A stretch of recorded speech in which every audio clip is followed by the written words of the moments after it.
It's another day, another life. Hello guys! You're watching Mylene Stilong Vlogs. Ito na po yung mga napapisahang mga native chickens. Dahil sa climate change, sobrang init ng panahon, nag-shift muna tayo sa pag-aalaga ng mga ito. Madali lang pong magpadami ng mga native chickens, konting tiyaga nga lang. Ganyan po sila kaliliit noon, mga 4 to 5 months ago.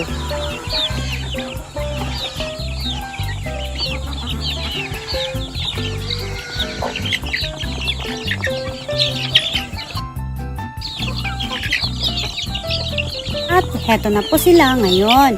Ang dami po at nangingitlog na po sila.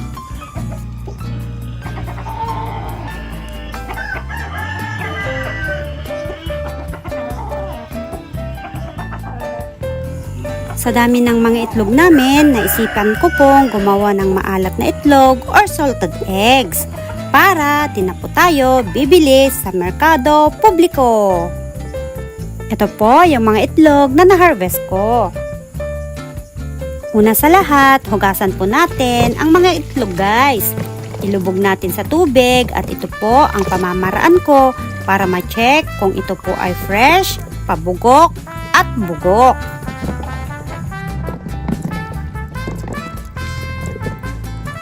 Ang fresh na itlog ay kusa pong lumulubog sa tubig.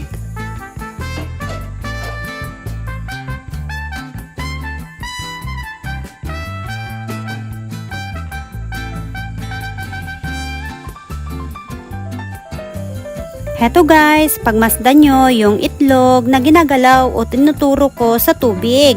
Ito ay hindi po fresh. Pagmasdan nyo guys, paislanting po ang position niya. Ibig sabihin, pabugok na po ito. Next, eto na po guys yung bugok na itlog. Lumulutang sa tubig, kahit idiin ko pababa ay kusang lumulutang.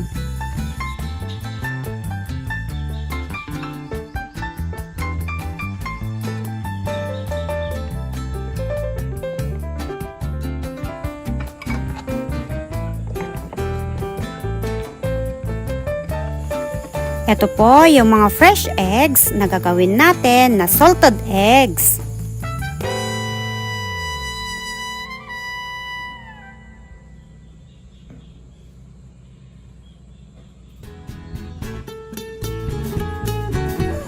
Guys, kay ganda ng bulaklak ng aking halamang kangkong. Ganito po yung procedure ko sa paggawa ng salted eggs. Magpakulo po tayo ng tubig, then haluan ng 1/4 kilo na asin. I-stir po natin ng mabuti hanggang matunaw ang asin.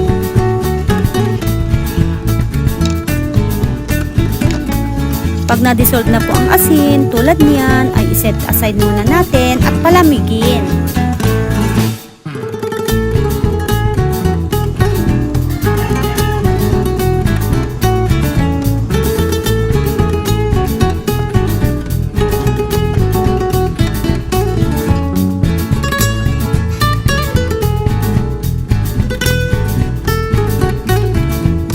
Then, hugasan po natin yung paglagyan ng mga itlog. Kung ano po yung available sa inyo, yun po ang gagamitin niyo. Sa akin po ay jar.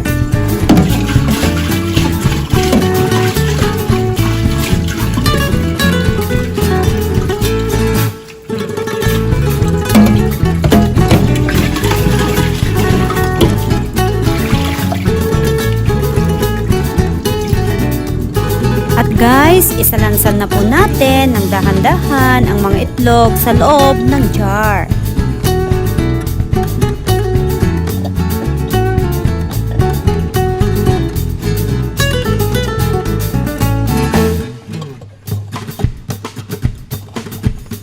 At ilagay na po natin yung sinet aside na tubig na maalat.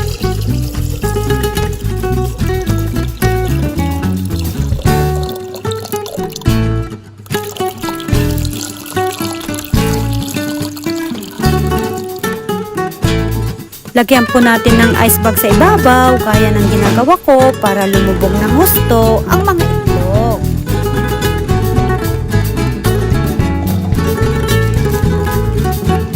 Then, close po natin ang jar.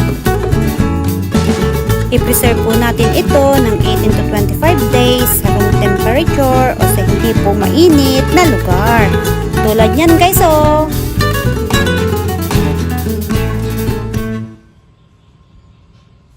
After 18 days ay hanguin na po natin sa jar.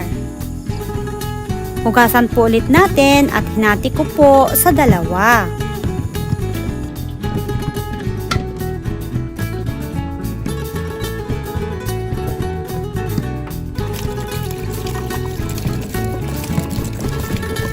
Yung unang set ay magpakulo muna tayo ng tubig.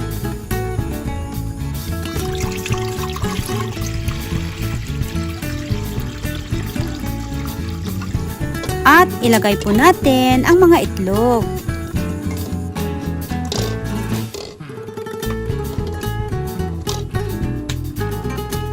Takpan at let it boil for 5 to 10 minutes.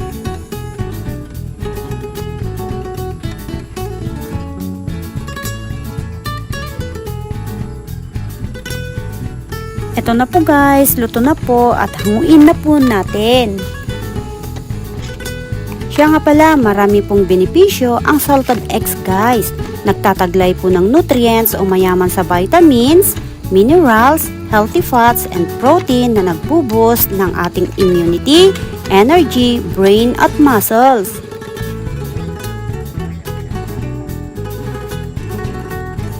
Another set of eggs guys. Magpakulo ulit tayo ng tubig. At ilagay po ang mga itlog.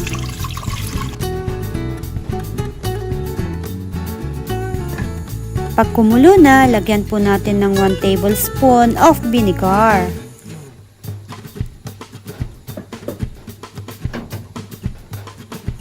Then, lagyan po natin ng food coloring for attractiveness ba.